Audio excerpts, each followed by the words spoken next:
seated.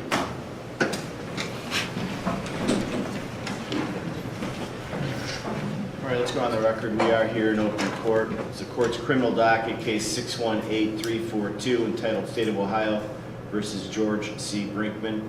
Present in court is defendant Mr. Brinkman with his attorneys, Mr. Thomas Conway, Mr. Fernando Mack. Present representing the state of Ohio, the county prosecutor, Mr. Michael O'Malley, assistant county prosecutor Sal Awadala, and Christopher Schroeder. We're set today for sentencing on a prior date in court. This three-judge panel, after hearing evidence presented by the state of Ohio with respect to the aggravating circumstances and the mitigating factors presented by defense, found this defendant guilty beyond a reasonable doubt of the aggravated murders and related counts. We also considered in the sentencing phase the necessary factors with respect to the death penalty, and now we're ready to proceed with the sentencing hearing. Have the victims' representatives speak. We'll start with the state of Ohio. Thank you, Your Honor. Your Honor, State of Ohio versus George Brinkman, case 618342. Here on June 10, 2017, trust and familiarity turned into treachery, torture, and unspeakable violence when George Brinkman decided to murder Suzanne and her two daughters, Taylor and Kylie. Suzanne Taylor and Kylie were brutally murdered by Mr. Brinkman. He killed Suzanne within arm's reach of her two daughters, as well as within sight of her two daughters, and then turned and killed Taylor and then killed Kylie, leaving Kylie to witness the murders of her mother and her sister. We believe the state has provided sufficient evidence in the first phase that the aggravating circumstances, or the second phase, that the aggravating circumstances outweigh the mitigating factors, and we again ask that the death sentence be imposed at the appropriate time. This time around, and I believe the panel has made that determination as to each murder, so we should be asking for the death sentence for Suzanne's murder, for Kylie's murder, as well as for Taylor's murder. At this time, Your Honor, if the court will allow and I know the court has made a determination already that the aggravating circumstances do outweigh the mitigating factors, having deliberated on a prior date. But at this time, we ask that the panel hear from the father of the two daughters, Taylor and Kylie. That would be Brian Pfeiffer. Yes.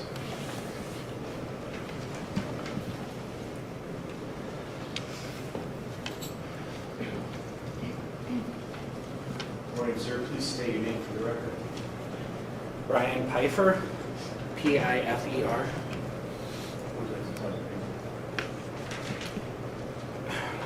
Your Honors, my name's Brian Pfeiffer. I am, and forever will be, Taylor and Kylie's dad. For nearly a year and a half now, I've been attending all of these pretrial hearings, reading all of the motions filed by the defendant, each arguing that he has specific rights. He has a right to representation. He has a right to postpone the trial so his attorneys can be adequately prepared. He has a right to hire an expert witness to argue some form of mitigation. He has a right to not have anyone talk to him while he's in prison in case he says anything he shouldn't say. We even had to hear how he needed a haircut. But today I'm asking you honorable judges to be the voices for the rights taken by Mr. George Brinkman Jr. The right of Taylor to finish her last year at Kent State University. The right of Taylor to graduate, to get a job in the fashion industry that she was so passionate about, to get her first apartment, her first car, her first house. Taylor's right to get married, to have children, to celebrate the holidays. her right to play another game of softball and sing in the car and go to concerts. Kylie's right to become a forensic scientist that she always wanted to be, to finish her education at BGSU, and to get her master's that she had planned on. Her right to go see theater again and see Phantom of the Opera, that was her favorite. To go shopping in Soho again. To get the New York City apartment that she always wanted. The right to make her artwork and send it to me in stages asking for my feedback.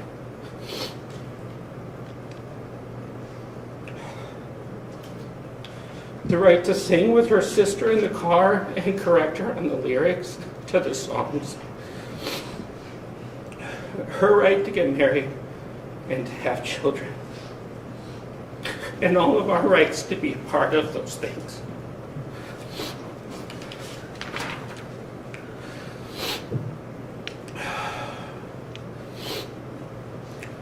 The rhetoric used by the defense in the entire second half of these proceedings was meant to diminish the impact of the crimes, referring to them as a situation, an event, an incident. That is not accepting responsibility for what you have done. The reality is that George Brinkman Jr. took from all three of them the very right to breathe when he carried out his plan last June. When he brutally murdered Taylor, Kylie, and Suzanne, when he bound them, murdering them one by one, he didn't show any mercy. Yet, he has the audacity to ask this court, you, for mercy on him. They didn't deserve this. That's why today I'm asking you to be the three voices for the three lost. I'm asking you to remember all the testimony that you've heard and all the rights Mr. Brinkman ripped from them, from all of us. In his unsworn statement to the court, he acknowledged that he deserved to be sentenced to death. The simple question before this panel, at least in my simple mind, is this: would the world be a better place without George Brinkman Jr. in it? I believe, as does the whole family, that the resounding answer to that is yes. Thank you. Thank you, Your Honor. Your Honor, at this time, Your Honor, Suzanne Taylor's mother, Ms. Marsha Taylor, would like to address the panel. Go ahead. Yes. And she will be brought up to the podium, and Ms. Kennedy from our office, from our victim advocate office, will be reading the statement. Thank you.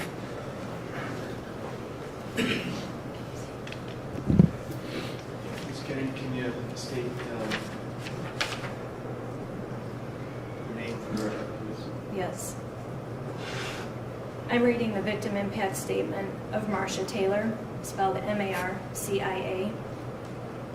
She is the mother of Suzanne Taylor, grandmother of Taylor Pfeiffer and Kylie Pfeiffer.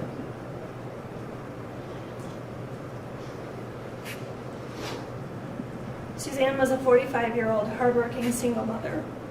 Taylor, 21, was a junior at Kent State, and Kylie was only 18 years old and a freshman at Bowling Green State University. All three women were involved in softball and coaching, and they had many, many friends and people who loved them. The defendant took my family away from me and tore my heart out. The manner in which they were killed was extremely violent. It hurts to know that two of the women possibly witnessed the other's murder. Why did the defendant cut Suzanne's hair? What made him go from a friend to a cold-blooded murderer? So many questions go unanswered. I had to be hospitalized because from the day of the murders, my health took a nosedive. I have post-traumatic stress syndrome, major depression, and I'm not able to sleep or eat well. I'm under the care of a psychiatrist. I'll never ever get over it. If I didn't have my son, Ken, there would be no reason to live. I'm heartbroken. In closing, I believe the defendant should get the death penalty. It's only fair that his life be taken, as he cut short the lives of Suzanne, Taylor, and Kylie. Thank you. Thank you.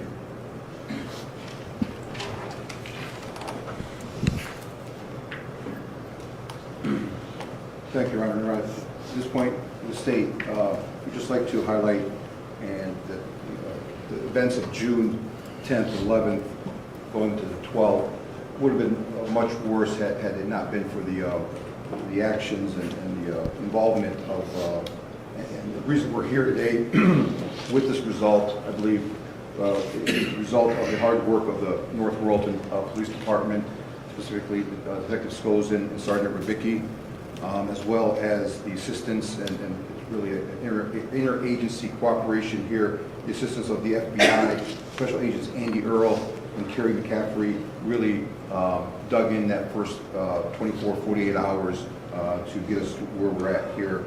With the assistance from BCI, Justin Soroka, and of course the technical expert assistance from our own Cuyahoga County Medical Examiner's Office and Regional Crime Lab, Dr. Andrea McCollum, Dr. Butt, Kerry Bauscher, Lisa Propesny from the Trace Department. And finally, Your Honor, I'd like to thank my colleagues, Dan Cleary, Kevin Brinkman, Chris Schroeder, as well as our county prosecutor for giving us the resources to allow us to pursue this case. Thank you very much. All right, we have the defendant, Mr. Conlon, Mr. Mack.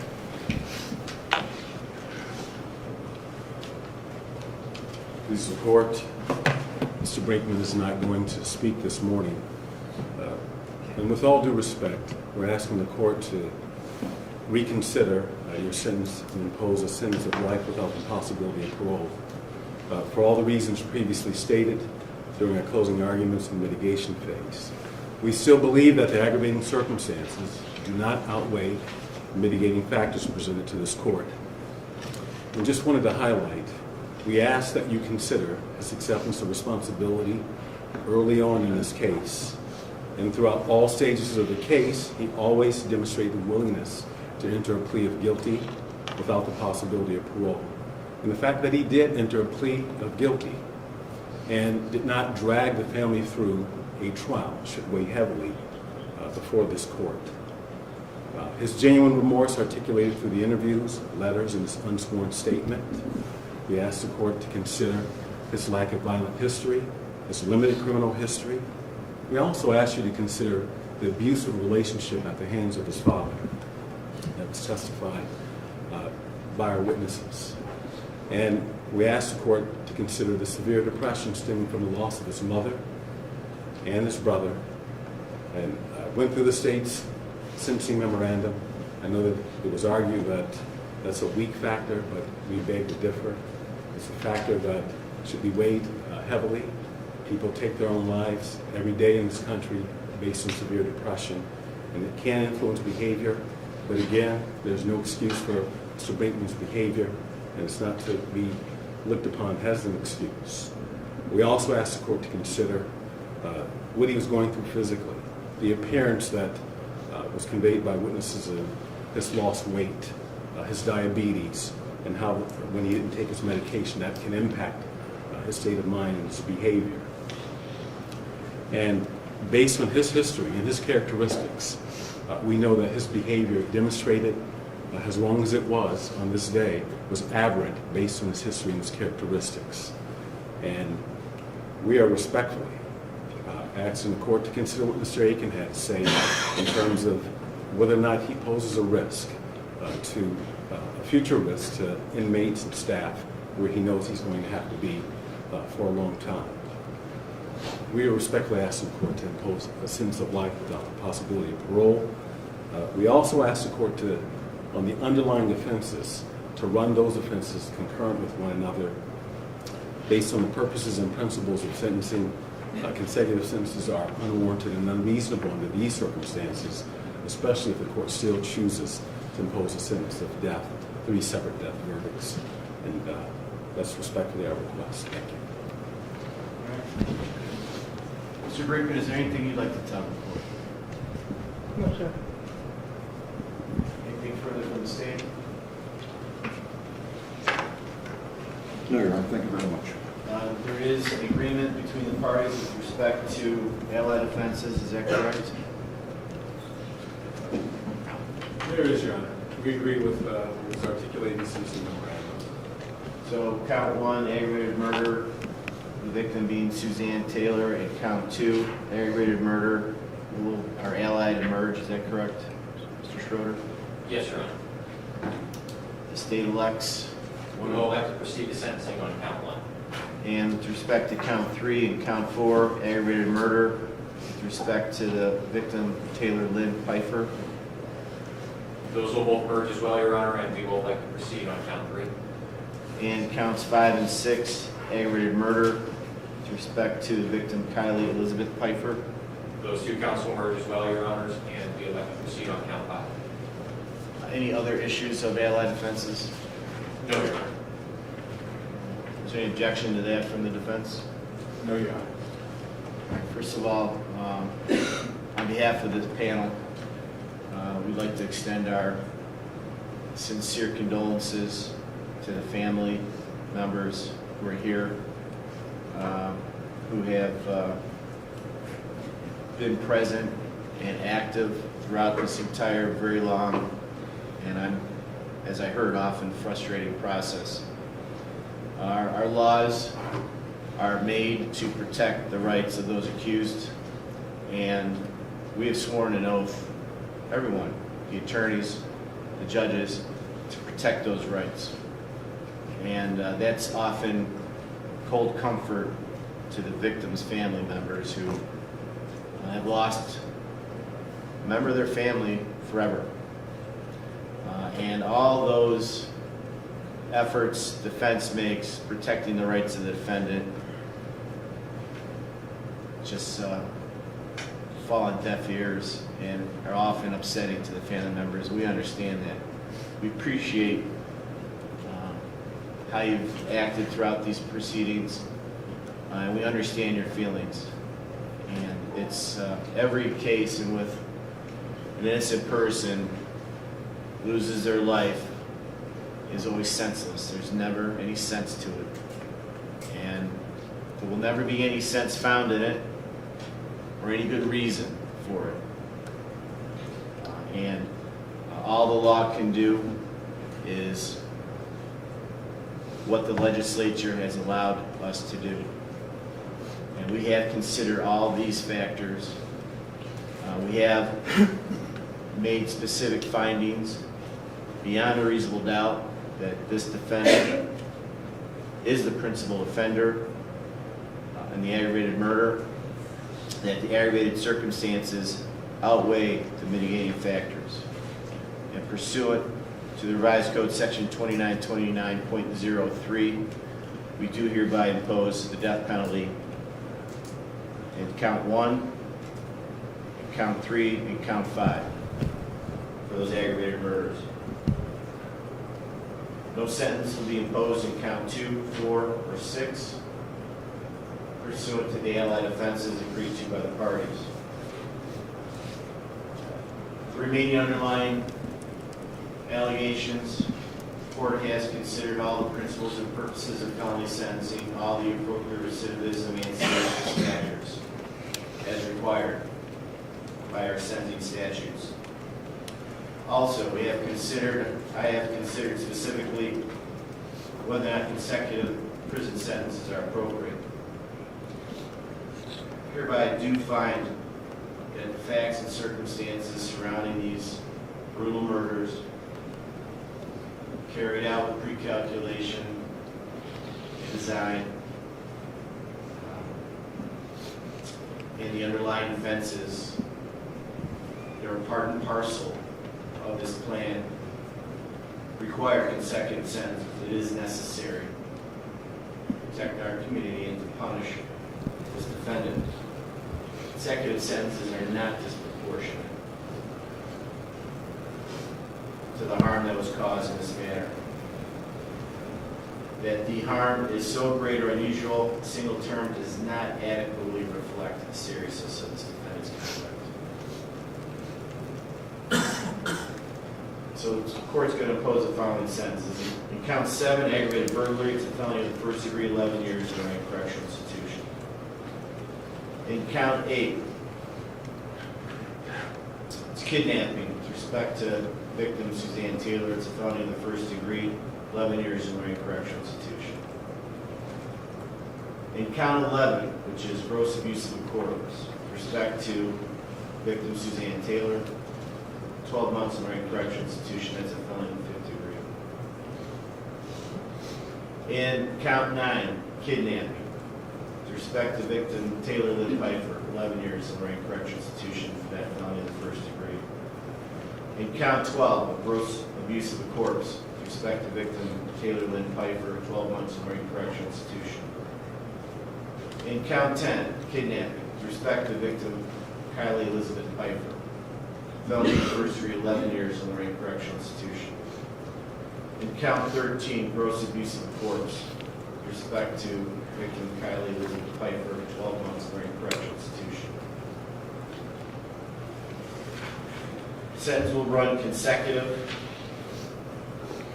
to each other. Count 7, consecutive to 8, 9, 10, 11, 12, and 13. 47 years in Lorraine Correctional Institution.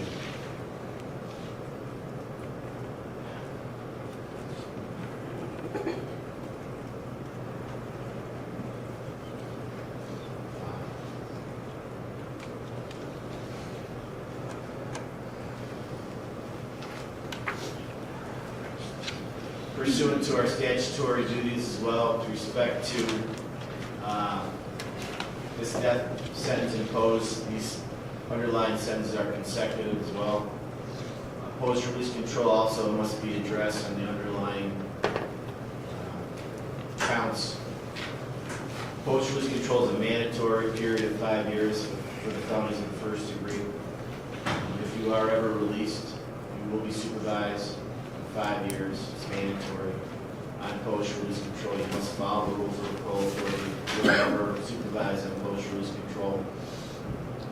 If you fail to follow the parole authority's rules, they have the power to send you back to prison for a total up to 50% of this original sentence. Any violation of the parole authority's rules could result in a residential sanction, which could include a new prison term up to 9 months.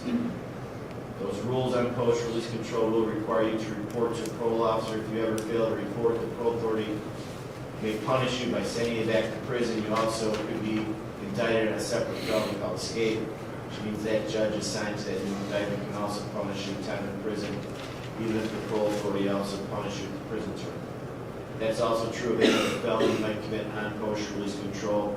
Parole authority can punish you for that felony, and the court assigns the new indictment can also punish you. If you are convicted of a felony when you're on post-release control, the sentencing judge will have an option to impose a consecutive prison term for the amount of time remaining on post-release control, or 12 months, whichever is greater. You do have a right, appeal as a right with respect to these matters. We have previously found the defendant indigent. Would you like us to appoint appellate counsel as well? Please, Your Honor. Our specific findings will be journalized in a written opinion and filed with the clerk. The entire record will be transmitted to the clerk of courts and preserved for appeal. Since the defense asking for jail time credit, Yes, Your Honor. is that an issue? You calculated the days? We have not, Your Honor. So we will.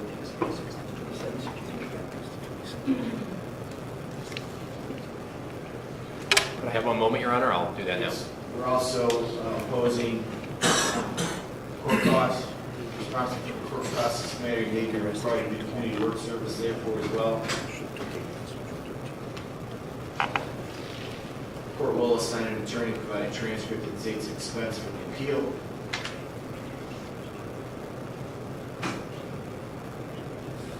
approach, Your Honor? Yeah.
All right, also for the record, post-release control also is discretionary with respect to the felonies of the 5th degree, so the record is absolutely clear if that ever becomes an issue.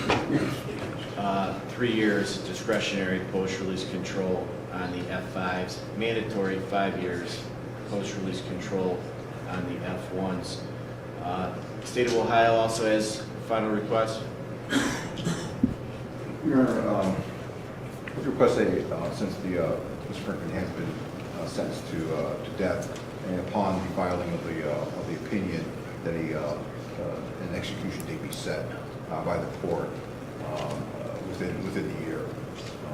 We understand that there's appeals that will stay that, but I believe that that's a practice, if not required by the statute, that an execution date be set by this trial court.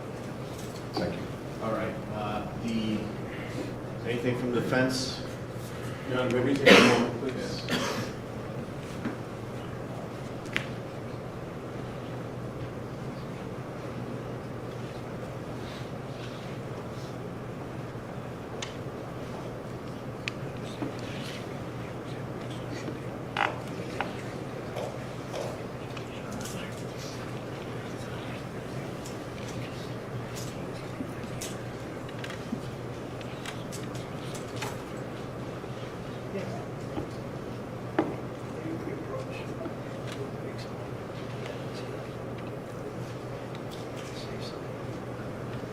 Your Honor, may we approach? Yes.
Mr. Brinkman, like the court, you advise him of his appellate rights to these proceedings. We have also advised him of his rights and the pros and cons of appealing this matter. And Mr. Brinkman has made it clear to us, as he has early on in this case, that he does not wish to appeal your decision. Mr. Brinkman, is that correct? That is a true statement, sir. Have you had enough opportunity to talk to your attorneys about what the appeal entails and how it will proceed? Yes, sir. Do you have any questions about that for this panel? No, sir. Pursuant to our statutory duty at this point, and having considered what defendant's wishes are, the court is going to appoint appellate counsel so that if there is any possibility of this defendant wishing to pursue specific issues that may occur to a counsel, we will appoint the State Public Defender's Office and another attorney with respect to an appeal. Also, the State of Ohio has a request as well for the sentencing date. Yes, Your Honor. All right. Considering that the sentence is not final judgment until our opinion has been filed with the clerk's office, I'll set the execution date for January the 15th, 2020. Should be 1 year from when approximately the sentencing memorandum and opinion would have been filed. Is there anything else for the record from the State of Ohio? Two things very briefly, Judge. Number one, from the date of the defendant's arrest, I believe he is entitled to 564 days of jail time credit, so we'd ask the court to award him that amount. And number two, there was one consecutive sentencing finding that I believe the court did not make, and that was that consecutive sentences are not disproportionate to the danger the offender poses to the public, so we just ask the court to make that finding as well. All right. If I didn't say that, I thought I did indicate that, that the consecutive sentences aren't disproportionate to what happened, and it's also not disproportionate to the danger he does pose. That's correct. I appreciate that. Incorporating all the facts that this panel has heard. The court will grant 564 days jail time credit pursuant to law. Is there anything else for the record from the state? No, Your Honor. From defense? No, Your Honor. All right, defense, you may. All right.